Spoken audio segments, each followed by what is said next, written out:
Whoa, you must have been a beautiful baby. You must have been a Well, hello, all you beautiful babies. We're going to talk about how to find your real birth order. This is a video you've been waiting for. Now, everyone has a birth order, and let's start by saying there are no bad birth orders, just differences. Let me introduce myself. I'm Dr. Robert Hurst, author of Life's Fingerprint: How Birth Order Affects Your Path Throughout Life. As an orthodontist, I've been able to study my patients' teeth as well as their personalities for over 40 years, and I found that regular birth order theory did not answer all my questions. In fact, it only answered them a third of the time, and that's when I found double birth orders. And we're going to find today if you have a double birth order.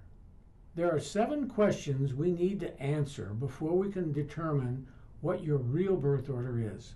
And today we're only going to look at the first one, but it's very complicated because we're going to identify not only regular birth orders, but the 2 types of double birth orders. The first step, and it's an easy one, go get a piece of paper and a pen, and let's write down all the names of the siblings that you lived with when you were growing up until the age of 16. Start with the oldest on the top and the youngest on the bottom, and don't forget to include yourself. Step number 2, you already have your pad and paper with everybody's name on it. Now we're going to find out how many years there are between each of your siblings. In our example, Lee and Sue are separated by 1 year. Sue and Kathy by 6 years. Kathy and Robert by 5 years. Robert and Jennifer by 2 years. And James by 1 year. Step number 3. Look for the separation of 4 or more years between any of the siblings in your family.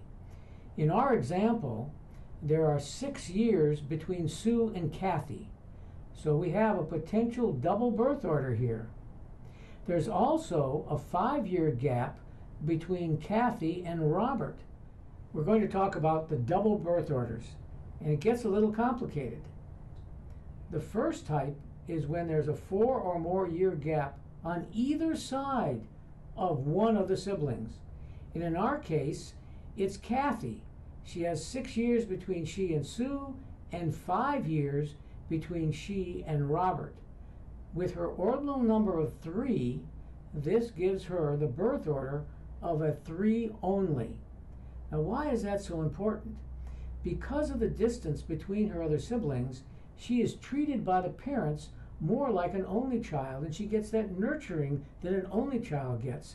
That gives her far more power than just a simple 3 birth order. Let's take a look at the entire group, all 6 of them. What we're really seeing for this family is 3 separate families. The first 2 children have single birth orders, a 1 and a 2. They're in a family by themselves because there's a big gap between them and the 3rd child. The 3rd child is all alone, being a 3 only. And then there's another big gap, and we have another family of 3.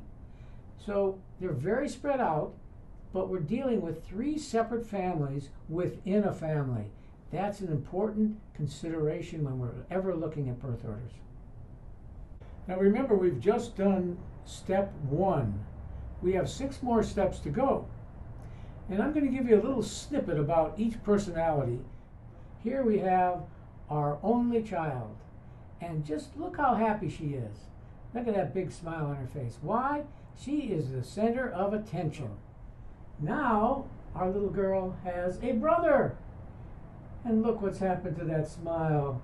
It's turned upside down. She's now frowning. Why?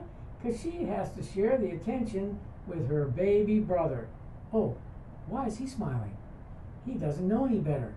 It's this number 1 that's going to be telling him what to do. Now here's where we get into sibling rivalry. Number 2 wants number 1's position. Number 1 wants to hold on to the throne. It gets very complicated. Again, for another time for our discussion. We now have a third child. And look at the smile. It's back on number 1. She wasn't only, now she's a 1. Why is she smiling? Because now she has 2 people to tell what to do. Number 3 is a very special child. This is the child that we talk about as laughing on the outside, crying on the inside. They don't want to let their older siblings know they're getting to them. We now have a 4th child. That makes number 1 really happy. But the 4th child is very different than number 1, number 2, number 3. Number 4 is the true baby in the family. Everyone looks out for number 4. Well, before we knew it, we just added 2 more siblings to our family. We now have 6 children in the family. How does that work when we get families larger than 4? It happens more often than you think. What happens is that number 5 starts to act like the number 1, and number 6 starts to act like a number 2. Not exactly like a 1 and a 2. It's kind of like primary colors and secondary colors. They have the same characteristics, but they're much more subtle and muted. So a bossy number 1 as a 5 becomes more tolerable. This is something to consider when you're looking at very large families. Now we can see in graphic form our mythical family, all 6 children. We can see the single birth orders and the spaces between them, giving them the double birth order with a 3 only, and the other type of double birth order where there's 2 ordinal numbers, the 4-1, the 5-2, and the 6-3. Now this was just the first step in finding your real birth order. Many of you now know that you have a double birth order, which we're going to find out much more about in the future. But in the next video, we're going to finish finding your real birth order. And like your fingerprint, your birth order is your real identity.